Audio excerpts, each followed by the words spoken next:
کہا تھا آپ نے خود ہی تو فرمایا ہے جب بندہ قبر میں جاتا ہے قبر دباتی ہے. میرے نبی نے فرمایا عائشہ ہاں قبر دباتی ہے لیکن جب گناہ گار جاتا ہے قبر 70 گز لمبی ہو جاتی ہے چوڑی ہو جاتی ہے پھر دوڑ کر آتی ہے یوں بندے کی ایک جانب کی پسلیاں دوسری پسلیوں کے اندر گھس جاتی ہیں. ہاں دباتی ہے لیکن ہر ایک کے ساتھ یہی معاملہ نہیں ہوتا.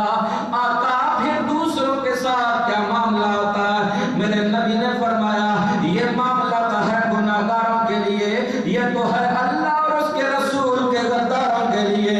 آقا پھر جو اس کے تابعدار فرمانبردار ہیں ان کی زندگی جو اللہ اور اس کے رسول کے احکامات کی پابندی میں گزرتی ہے جب وہ قبر میں جاتے ہیں تو ان کے ساتھ کیا معاملہ ہوتا ہے؟ میرے نبی نے فرمایا عائشہ سنو جب بندہ مومن کو قبر میں رکھا جاتا ہے قبر اسے بھی دباتی ہے. حضرت عائشہ صدیقہ کی آنکھوں میں آنسو آ گئے. عرض کی یا آقا پھر وہی بات کر دیا آپ نے قبر دباتی ہے جو بھی قبر میں جاتا ہے. فرمایا ہاں عائشہ قبر کی دبانے میں بھی فرق ہے.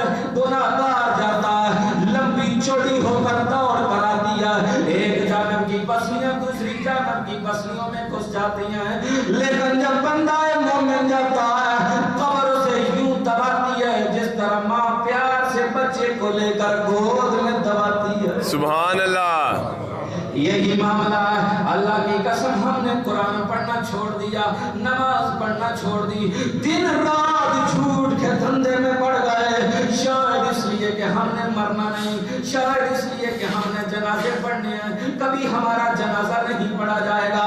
آج فکر کر لو یہ ساری محفلیں ہمیں جھنجھوڑ کر جاتی ہیں کہ یہ نہ سوچنا وہ جوان چلا گیا تم بوڑھے نہیں جاؤ گے وہ بوڑھا چلا گیا یہ بچہ نہیں جائے گا. بچہ سمجھتا ہے ابھی میں نے جوان ہونا ہے جوانی کے بعد مجھ پہ بڑھاپا آنا ہے بڑھاپے کے بعد پھر میرے منہ میں جب دانت نہیں رہیں گے جب سارے عذاب ٹیڑھے ہو جائیں گے جب میں کسی کام کا نہیں رہوں گا تب رب مجھے اپنے پاس بلائے گا. میں کہتا ہوں لوگ کہتے ہیں کہ اللہ کی قسم یہ موت نہیں آنی چاہیے. اگر موت نہ ہوتی اس کائنات پہ لوگوں کو میں نے دیکھا ہے جو اپنی جھولی کو اٹھا کر مانگ رہے ہوتے ہیں مالک اب بابے کو سنبھال لے مالک اب اس بڑھیا کو سنبھال لے.